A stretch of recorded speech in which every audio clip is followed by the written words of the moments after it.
You're listening to the 49 Carats Podcast, a 49ers Goldmine production with Stephanie Sanchez.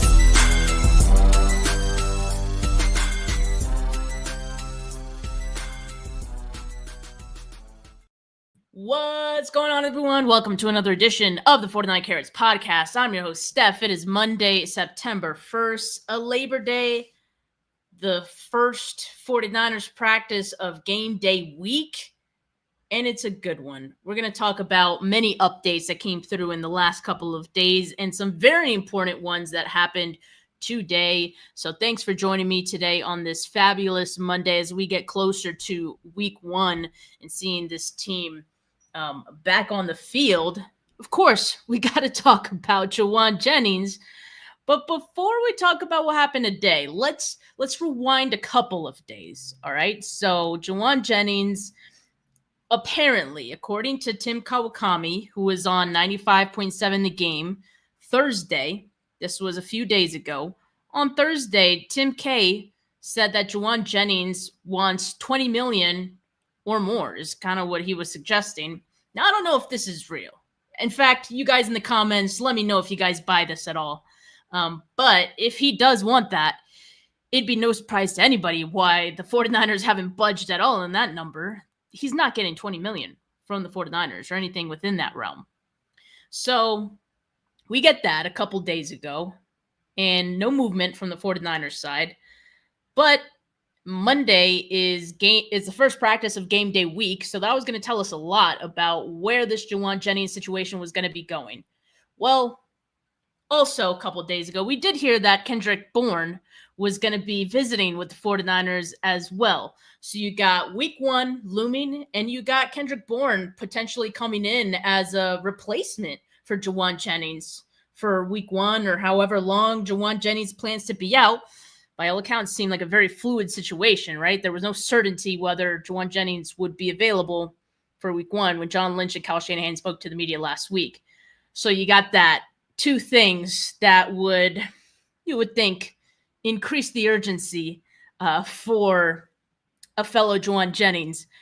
And so what does he do on today, Monday, September 1st, the first practice of week one or for week one? Well, he returns to practice. He's back on the field, full go. Now, mind you, he's been out of practice for close to a month now, maybe about a month, actually, at this point. At no point was he really seen ramping up from his return from this quote-unquote calf injury that he had. No side work or anything like that. And then poof, next thing you know, he's back at practice. And, I mean, the jokes kind of write themselves because everyone's like, man, Jauan Jennings saw KB coming in for a visit, and he said, hell, my calf is feeling a lot better. Let me get back out there. So, yeah. Who is it that says this all the time? Deadline spur action. Is it John Lynch? I don't remember. Someone in the media or keeps saying that. And I think it's true. The 49ers have done this with a lot of players at this point, done these very long, sort of strenuous negotiations with players. Most of the time, the 49ers have broken down at the end and they end up giving the player what they want. Well, in Jauan Jennings' case, that did not happen. And we do know the 49ers have more leverage in this case than they have ever before. And I think they're kind of also making it clear to Jauan that, hey, like, if you're not going to be here week one, we have plan Bs and we think we'll be fine. So even with all the injuries that we've had at wide receiver, we can go into week one without you, and we will, if that's how you want to play this. Well, I think Jennings reached the end of his rope here, and as you can see, he's practicing again. So I think that tells you just about where this is going. So with, the Jauan Jennings thing, returning to the Kendrick Bourne thing. So, yeah, he's visiting with the 49ers today. And as Nick Wagner points out here, it's noted as a tryout on the transaction wire, which means it was more of a workout, right? They want to see, probably after today's practice, is They probably just wanted to see where he's at because he is coming off of an injury last year where he missed most of that season for the Patriots last year. So I think it's fine for the 49ers to do their due diligence. I mean, hey, they know who he is. They know he's comfortable within this offense, right? But got to get him checked out first, make sure that he's in good physical condition. And I'm just going to assume it's 4:14 right now as I'm recording this on the West Coast. And, well, we haven't heard anything about a deal getting done with Kendrick Bourne quite yet.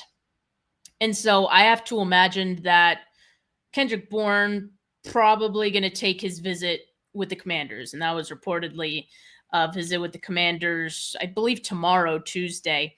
So, he's going to see his options, and the 49ers, like I said, kind of weighing their options as well, as now they have Jauan Jennings likely coming back for week 1. So they might not feel as pressed to sign Kendrick Bourne. But their wide receiver room, if they do bring in Kendrick Bourne, suddenly looks playable for week 1. And not just playable, it looks pretty good. Like, it would be Ricky Pearsall, Jauan Jennings, and Kendrick Bourne for week 1, potentially. That'll do. Like, you go into week 1 with that. I think even still, they're probably fine with Pearsall, Jennings, Russell Gage as your, top 3 receivers. Jordan Watkins. Let's talk about the other wide receivers here for a second. And by the way, Matt Barrows did say that he heard no deal between the 49ers and Jauan Jennings has been struck at this time. So for any of you who are wondering, maybe Jauan Jennings returned to practice because he got a new deal. Well, no, that's not the case. So most likely on the side of, Jennings has kind of run out of cards to play. Time is up at this point is what I'm thinking. So with Jauan Jennings coming back, and that video is not going to play, obviously, but the practice report for Monday today, which is considered like a bonus practice for the team. You have Jauan Jennings. In addition to Jennings coming back, you have Dominic Pooney returning to practice, Kalia Davis, Yetra Gross-Matos, and Russell Gage Jr. Now, the big ones here, obviously Jennings is one of the big ones, but the other two are Pooney and Gross-Matos, because those two guys, I would think, are slated to be starters. Obviously, Pooney is. Gross-Matos, who has missed much of the offseason for this team, any ramp-up time he can get before week 1 would be big for him. So it's nice that he gets back on the field. I, of course, even if he does play week 1, wouldn't expect a big snap count for him just because he's missed so much time. It's going to take some time for him to get back to, conditioning, game time conditioning, I guess, in-season conditioning. So that's still big, though, Gross-Matos and Pooney coming back.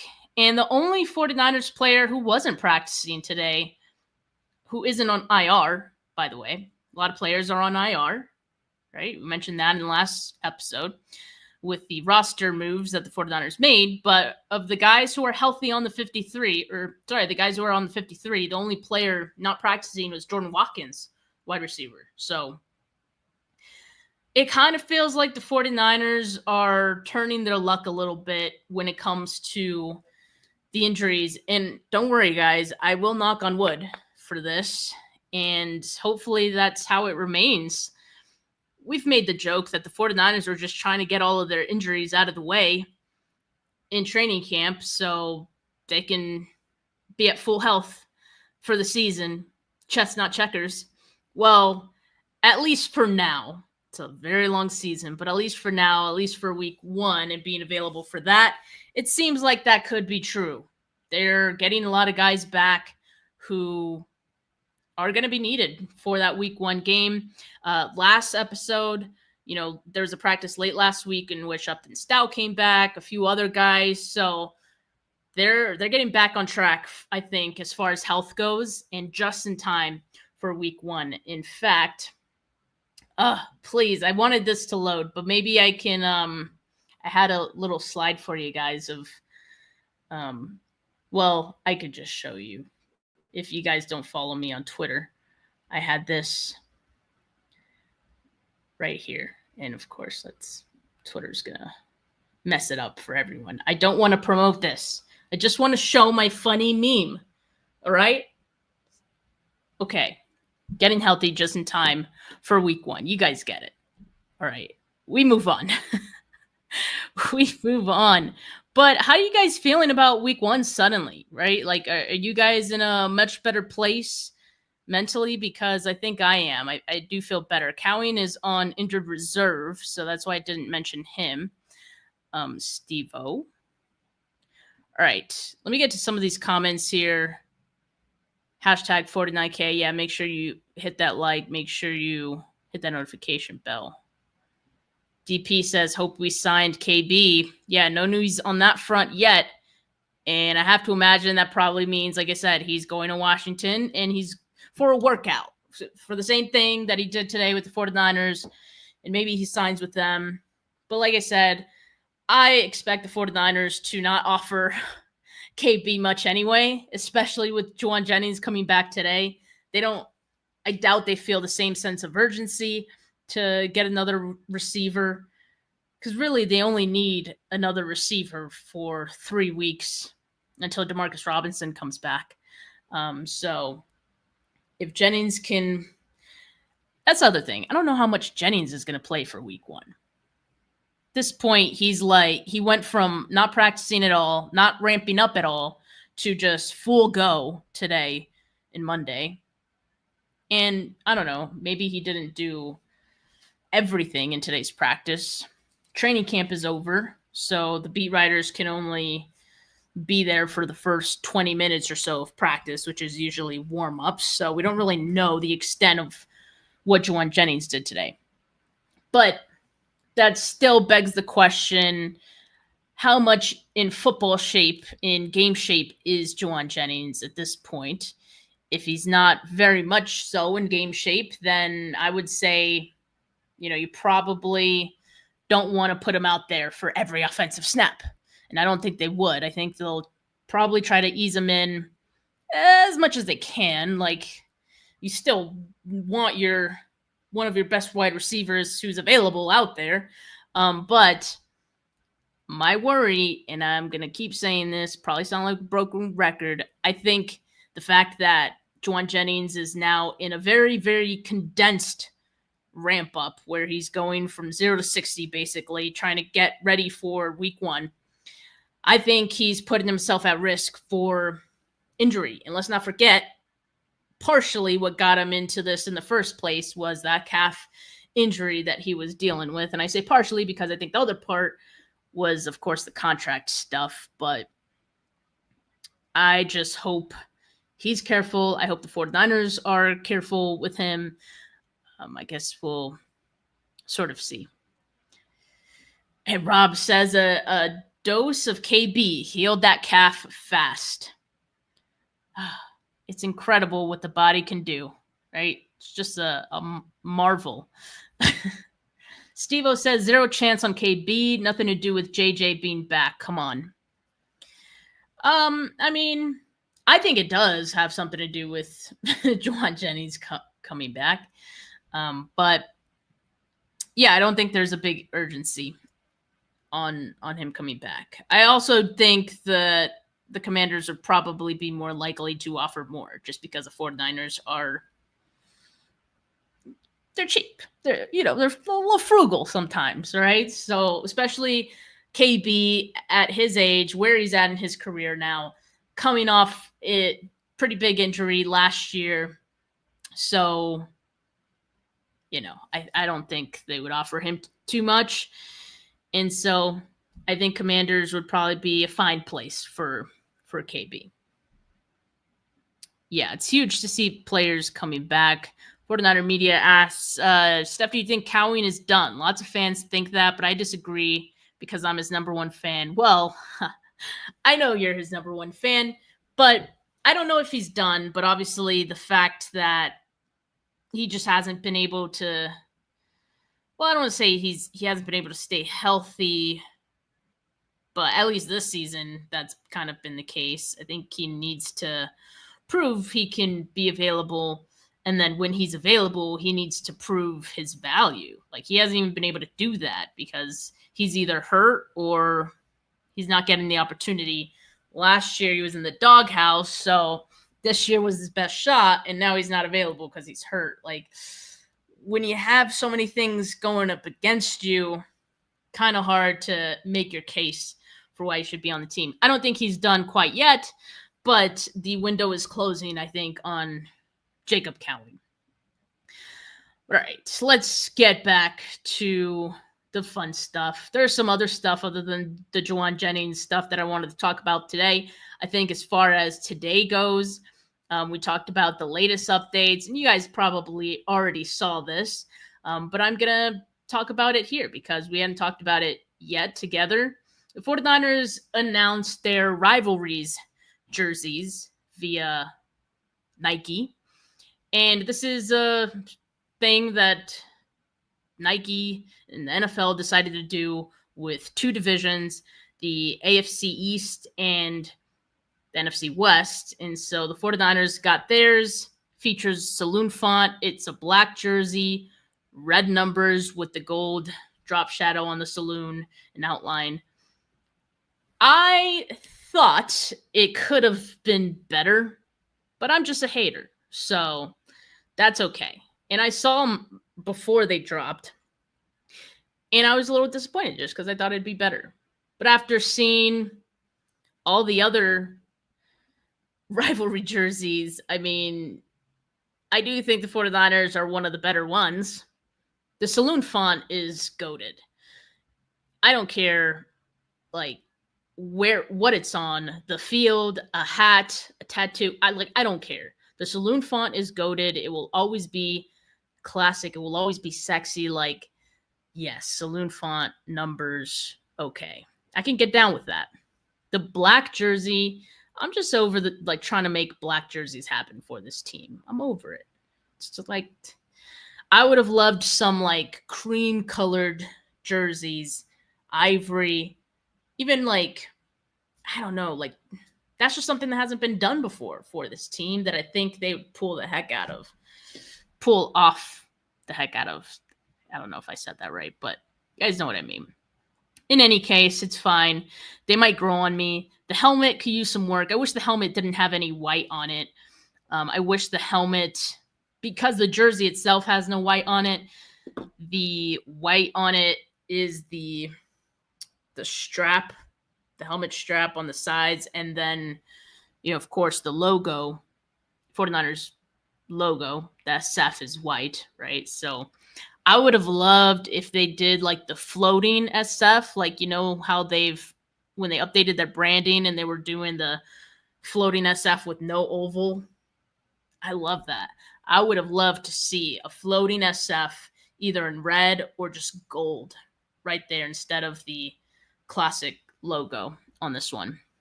Because I would have preferred no white on helmet. But it might grow on me, like I said. I might end up, liking it.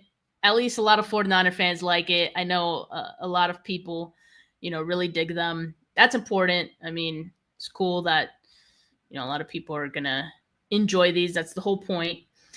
And if you compare the 49ers colors, just like the rivalry jersey in general with all the other ones, again, top row that I'm showing here is NFC West teams, and then bottom row is AFC East.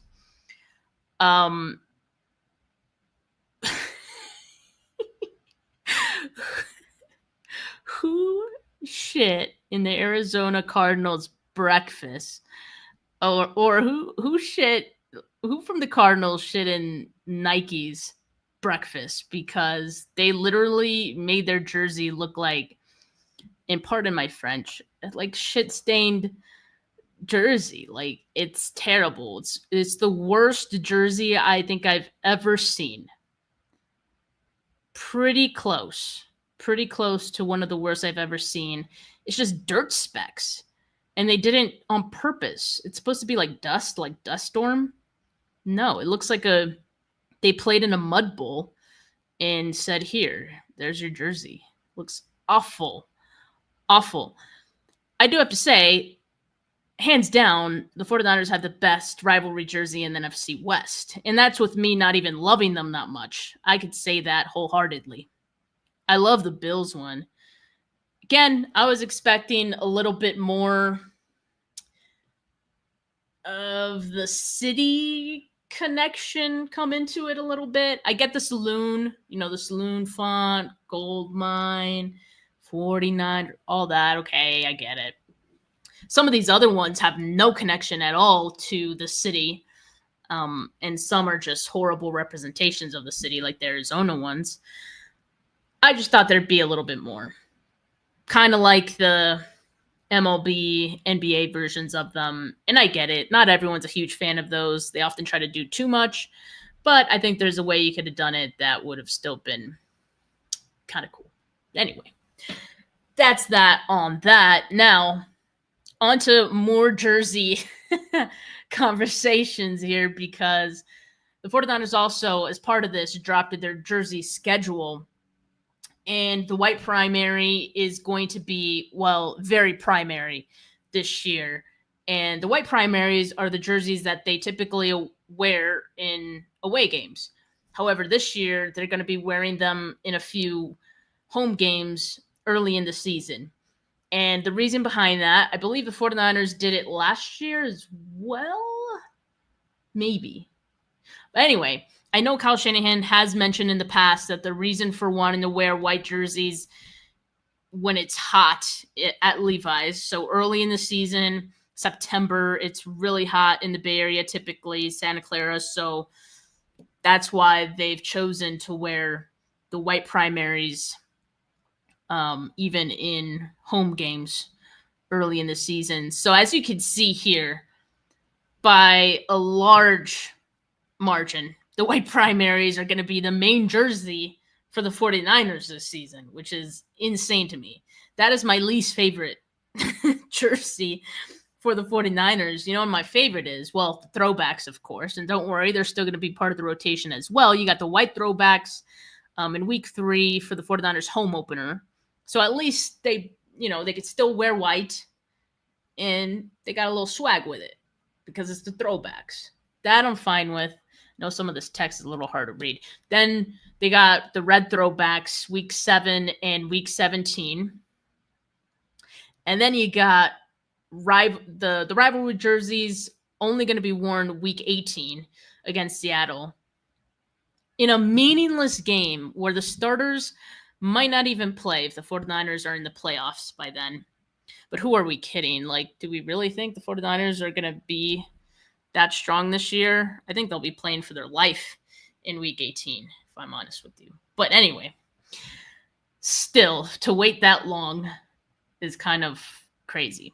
Anyway, then the classic red jerseys that they typically would wear at home, they're wearing week 10 against the Rams, week 12 against Carolina, and week 15 against Tennessee.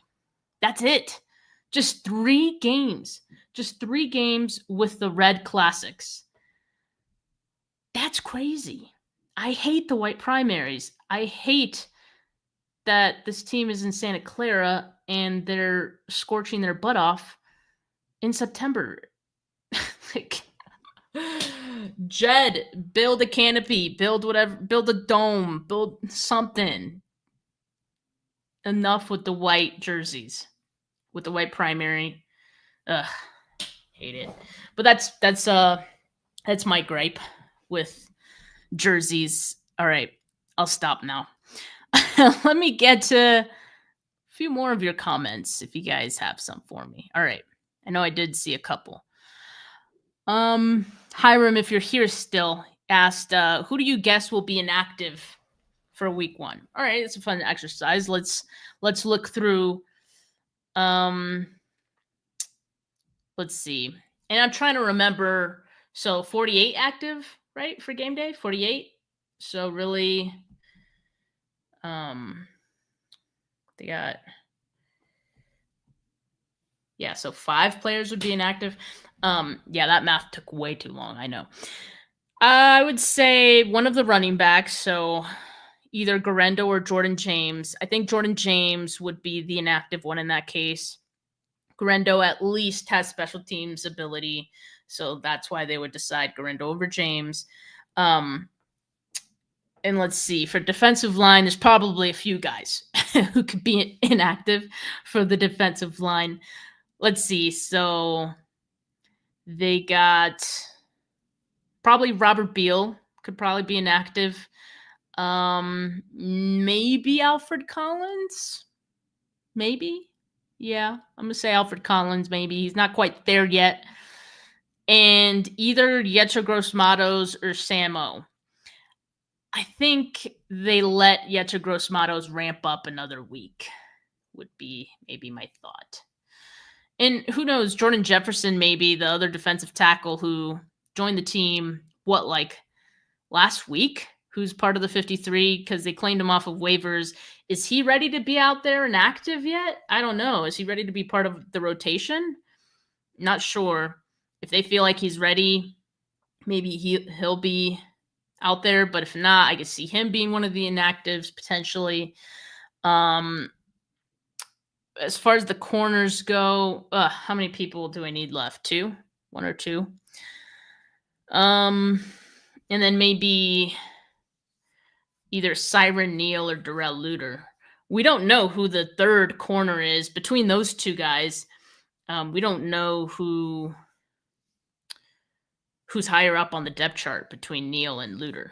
So I think Luter has a special teams ability. I think Neal does as well,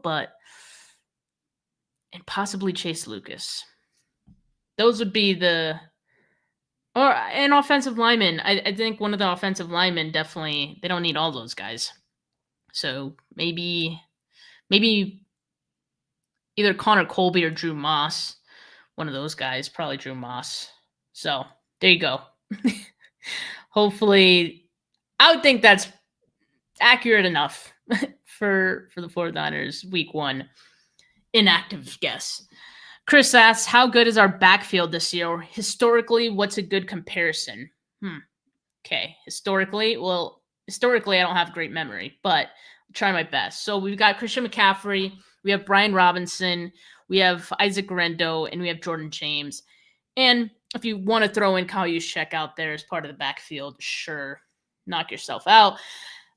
As far as what's comparable, I mean, I think this is such a strong 1-2 punch that the 49ers have right now with McCaffrey and Brian Robinson Jr. And I think that more so than in years past, like when they've had McCaffrey, right? Like usually when they have McCaffrey, it's like it's not even 1A, 1B. It's just 1A, and that 1A is McCaffrey at all times. He does not come off the field.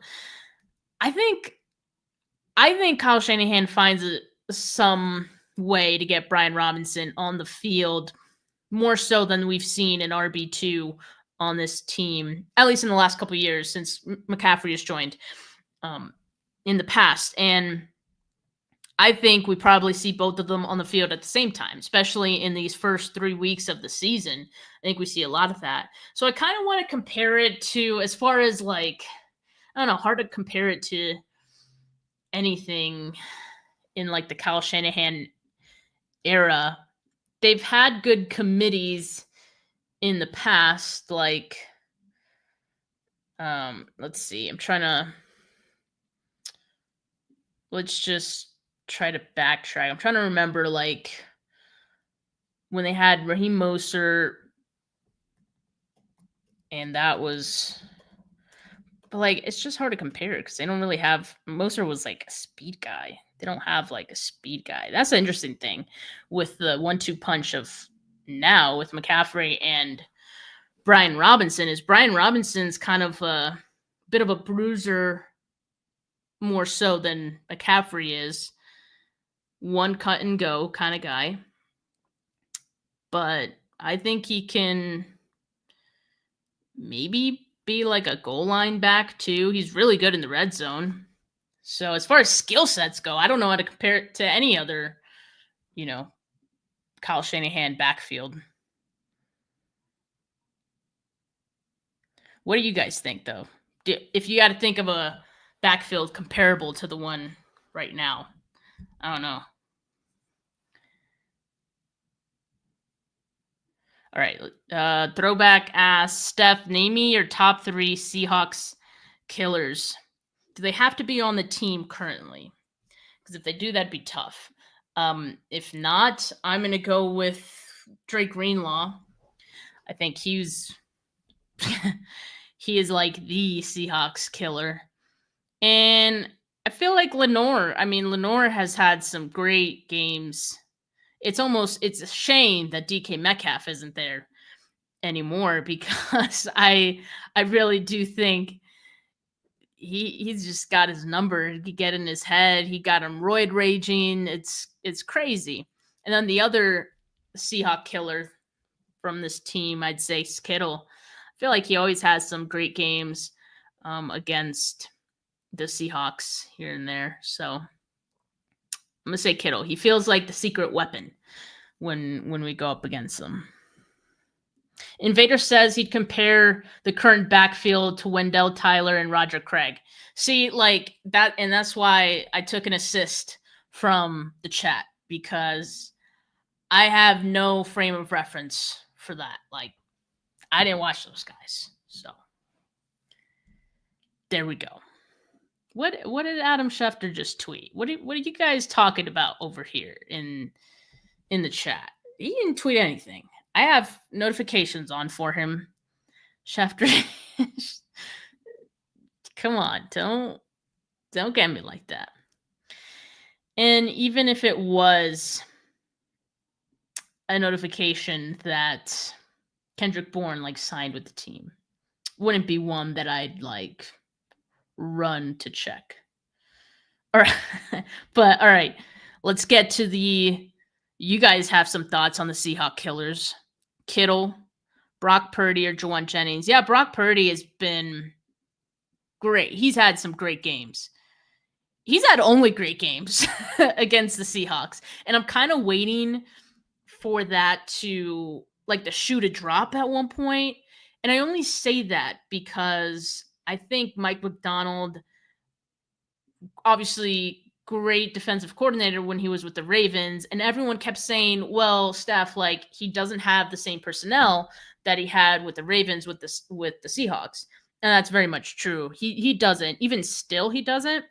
But now that he's been there, this is second year now, he's had, time to handpick his players, basically. So at some point, he's going to get to a point where he has the guys that can execute his scheme, his defensive scheme, just as good, or even just a tier below what he had with the Ravens. And if it ever gets to that point, then that's where I'm afraid, or I would be afraid of the Seahawks. But we're not there yet. But I think that's getting close. And I only say that I'm scared of it because that is a scheme that I think Brock Purdy struggled with a little bit, got in his head a little bit.